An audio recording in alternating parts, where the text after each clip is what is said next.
Anondituma anotidudzira pachena. Ndaona kuti mauya kunochenesa musha. Maona zvakakodzera kuti musha uchene. Ndinotenda hazvina kuipa, rudo nemoyo zvinotendera. Asi sevashandiri vedenga ndauya neshoko rechokwadi kuti nhasi upone usunungurwe, ubve murima upinde muchiedza.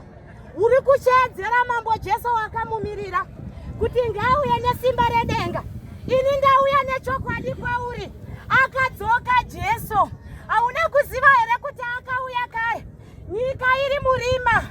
Zimbabwe nyika yakadiwa nedenga. Yakadzikira chokwadi kuti chichipupurirwa pasi rose. Akabukira Korea. Zita rake anonzi Sani Miyani Munu. Akaberekwa mugore ra1920 nemugore ra1935.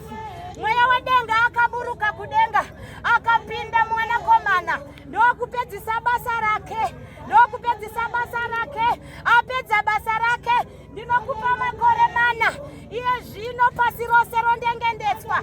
Ndichitaura Zimbabwe, denga rinoti nguva yakwana.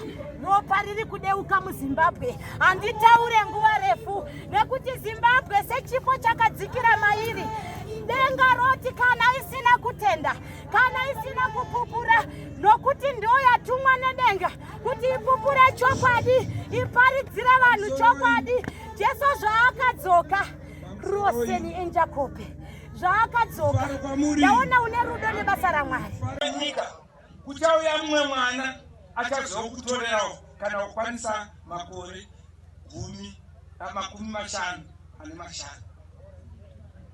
Kugara ukachengeta tsvimbo iyoyi, kana ndakafa unopupurawo pagwa pangu uchiti akanga. Chikoro chemweya ndechemweya. Isi tinoona nemaziso edu ari panyika. Kana vemweya vauya vati endai nebaba, uyai muone chiitiko chedu, tinosvika. Chatinozongoda kugadzikana kwenzvimbo yedu tinomadziva. Pfuma yataishishava tichiwana toiwana. Ndo mutupo wega unoera chuma mari. Ngaive inokuva vana vachengeteke. Varipo masvikiva.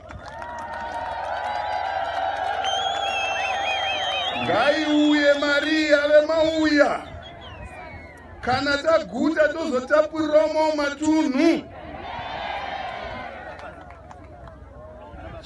chidawo ngachizivikane kuti tisana soko mari nanhasi nezvaitika izvi madzimai edu anotaura vachiti ndiye munhu akanga akagaro chinhu chakachaiswa mukati menyika ino chidzidzo chenyika vakafamba namikomba yagova nyika ino achiita mugane yenyika kuti omangonopera namukombe kuti svingarogo vaifamba chiwaya achiti apa ndomugano wako apa ndomugano wako hapana mugano waaishaya saka ino hazvina kuti kandisa kuya pano tichisangana nemi handina kutanga kusangana namutumwa nhasi takabvira kare tichisangana tichikurukura dai zvokuti dai zvakauya mudambauya vakasvika vakati ambuya ndiri kuda maringa pasi ndakasiya chisata changu muno zvokuti dai vanhu vakanga vachinzwisisa dai vakati vakanzwisisa ipapo dai vakasiya agadzisa zvimwe zvinhu zvavada kugadzisa hatambosiyana mufunge zvenyu zvino ndinotenda zvikuru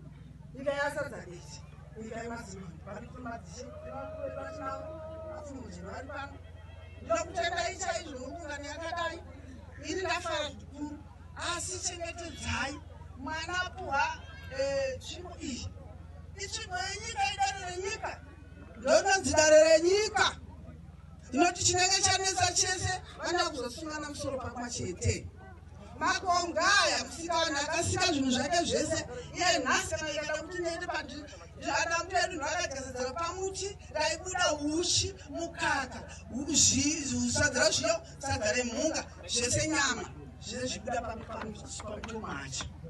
Saka nhasi ndiri kutenda zvikuru kumwana